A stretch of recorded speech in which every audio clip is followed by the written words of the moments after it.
This story happened last year when my husband and I were vacationing at a resort in Croatia. On the first day at lunch, we met a couple from, well, it doesn't really matter where they were from. They had already been there for 2 days, so they were basically the old-timers compared to us. It turned out that Ian and Rachel were also into scuba diving, just like my husband, Mark. And honestly, they were really easygoing, so we ended up spending almost all of our time with them. Lunch, dinner, the beach, diving, shopping. In the evenings, we went out together for entertainment.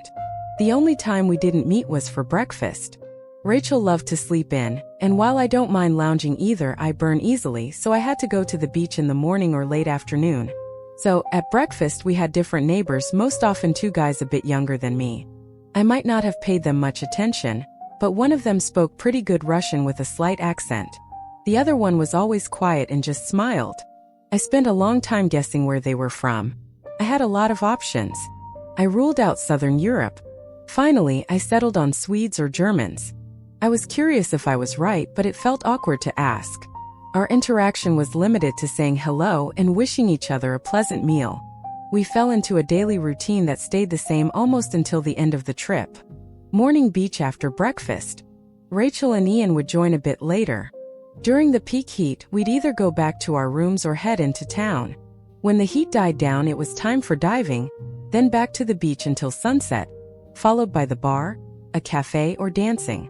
Unlike the others, I never really got into scuba diving, even though Mark tried to get me involved. But as soon as I submerged, a panic would set in. I was terrified I'd run out of air and would surface immediately. I couldn't overcome that fear, and Mark eventually gave up on me. I'd still go out on the boat with them, swimming nearby or sunbathing on the deck. After about 3 days, I got bored and started staying at the hotel, spending my time by the pool. I'd swim or just lounge on a sunbed, sometimes bringing magazines to pass the time. So on that particular day, after a refreshing swim, I was sitting and flipping through a magazine when I heard a "good afternoon" right by my ear. Even though it wasn't loud, I was so startled I jumped. The magazine fell from my hands. I recognized the voice. It was hard to miss that accent. I turned toward the sound, and there was my breakfast neighbor smiling. But seeing my reaction, the smile vanished from his face, and he started apologizing, saying he didn't mean to scare me and begging my forgiveness. I silently turned away and went back to my magazine. My heart was pounding from the fright. He apologized one more time and disappeared. A few minutes passed. I had calmed down, and then he reappeared. "I'm so sorry," he started again. "I didn't think it would startle you so much.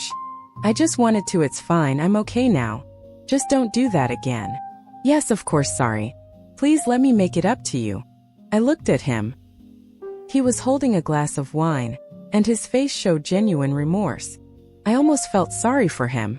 I took the offered glass and took a couple of small sips. The wine was cool and pleasant tasting. He apologized a few more times, and then, almost without noticing, we started talking.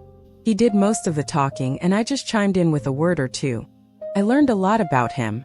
His name is Andreas, but he goes by Andrew. He's German, and he once lived on the Volga with his parents before they moved back to Germany in the 90s, to their historical homeland, as he put it. Now it made sense why his Russian was so good. He was here on vacation with his friend Kurt, who understands a little Russian but doesn't speak it. Somehow, we naturally shifted to a more familiar you. I listened to him, amused by how he sometimes phrased things. He clearly didn't get much practice at home, and some of his word choices were funny. Time flew by. The next day he came again. On the third day I was waiting for him. He came every day. I quickly got used to his presence and would even get a little worried if he was late.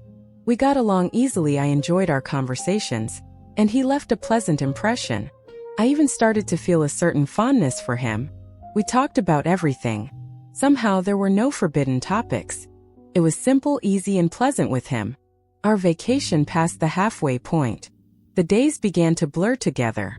And then we found out it was Rachel's birthday.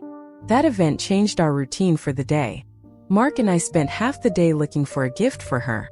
That evening they invited us to a cafe. A light dinner, dancing. The husbands drank whiskey. Rachel and I drank a local red wine. It was light, pleasant tasting, and as it turned out later, quite sneaky. The wine went down like juice. You couldn't feel the alcohol at all. Rachel and I had drunk a fair amount, Our heads were clear. Not even a hint of intoxication. My friend and I were letting loose on the dance floor. Mark and Ian soon got bored of dancing and sat at the table, deep in conversation. Rachel and I would periodically return to the table to catch our breath and quench our thirst. The mood was wonderful, and the wine was starting to hit me. I felt myself getting drunk quickly, a kind of euphoria setting in. At one point when we were at the table, I saw Andrew and Kurt near the bar. Seeing me, Andrew waved. I automatically waved back. To my surprise, he started walking over. "May I borrow your wife for a dance?" he asked my husband. Mark glanced up from his conversation with Ian and nodded in agreement. First it was a couple of fast dances, then a slow one. He held my waist, I put my hands on his shoulders, and we moved slowly to the music, pressed close. He whispered in my ear, I listened and laughed. When the music ended, we returned to the table. Apparently, Rachel was also bored with the man talk. She invited Andrew to join us. To my surprise, he accepted. Learning it was Rachel's birthday, he proposed a toast to the birthday girl. After sitting for a bit, the three of us, Rachel, Andrew, and I, went back to dance. When another slow song came on, Andrew invited me again. This time during the dance, his hand slid from my waist and rested on my hip. "Andrew." "What?" He pretended not to understand. "Your hand." "Sorry, it was an accident," he said mechanically. A little while later it happened again, and although he innocently claimed it just happened, he was definitely doing it on purpose. Then his hand drifted down again and again. I stopped telling him off, and even though his touch was pleasant, I just started moving his hand back to my waist myself. During the next slow dance, it all repeated. And at some point I got tired of moving his hand. I just stopped paying attention to it. The dance floor was dimly lit, no one was paying us any mind, and we were far from our table, shielded by other dancers. He began to gently stroke my hip. His touch was so pleasant, but still there are limits. "Andrew, stop. Don't you like it?" His question stunned me. I thought he would make excuses, but I was at a loss for words. He pulled me closer and started whispering in my ear. "You're so beautiful. I like you so much. When I first saw you." The compliments came one after another.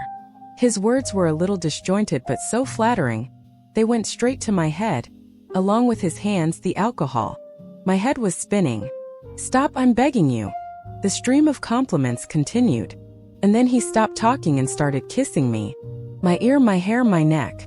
A pleasant shiver ran through my body. A heat blossomed in my chest. And then I felt his actions becoming more assertive. My God, what is he doing? Is he crazy? Stop. I wasn't asking anymore, I was pleading. Don't. I was trembling all over from desire or fear or both at once. He took my hand and pulled me along. I followed him as if in a trance. Everything was like a fog. He was practically dragging me somewhere. Finally, we stopped. He pressed my back against something and started kissing me again. I didn't understand anything. Where was I? Who was I with? Kisses covered my face, hair, neck. I was shaking. His lips found mine and he kissed me deeply. My skin tingled. My desire was growing stronger and stronger. Andrew stopped kissing me. I could feel his heavy, ragged breath on my skin. I was trembling, feeling short of air. "Sweetheart, let's do this," he whispered. Music and distant voices barely penetrated my awareness, and I didn't care. In fact, it was the opposite. My mind was in a complete haze. Then we pushed through some shrubbery and came out onto a path. The cafe was just a few steps away. A wave of heat washed over me. It turned out everything that had just happened had taken place practically right outside the cafe walls. We could have been seen. The thought sent another, strangely pleasant, wave through my body. I felt hot, then a coldness in my chest. A couple of minutes later, we were at the entrance to the cafe's dance floor. He leaned close to me and whispered, "You're amazing. Come to my room when your husband is asleep." And he told me the room number. I was still out of it. Walking unsteadily, I headed straight for the restroom. I splashed water on my face and started to come to my senses. The water refreshed me. And only then did the full weight of what had happened hit me. I, a married woman, had just cheated on my husband with a guy I barely knew. I went back to my husband and friends. As I approached our table, a nervous tremor started, getting stronger with each step. I felt cold inside, my cheeks were on fire, and my legs felt like they weren't my own. But to my surprise, no one even asked where I'd been. I just collapsed into my chair and poured myself a full glass of wine. I drank it slowly, trying not to show that anything was wrong. But no matter how hard I tried, Mark could tell something was off. "Chloe, what's wrong? You're pale." I was lost in my thoughts and the question caught me off guard. "Nothing, I'm fine. Just got a little dizzy. I even went outside for some fresh air. Maybe we should head back?" "No, I'm feeling better now." To my relief, he started talking with Ian again. At that moment, I felt an enormous sense of relief. So no one had noticed my absence. I even felt lighthearted. The trembling stopped, though my heart was still hammering in my chest. I took small sips from my glass, Andrew's image in front of my eyes. A warmth grew low in my belly. "Chloe, you okay?" My husband's question caught me off guard again. "What? Maybe we should go back to the room?" I nodded silently. I was in a strange state. On one hand, I was wildly excited by what had happened, but at the same time, I was haunted by the fear that we could have been discovered. Mark walked with a slight sway. He'd had quite a bit to drink. That didn't scare me at all. My mind was completely consumed with anticipation for the night to come.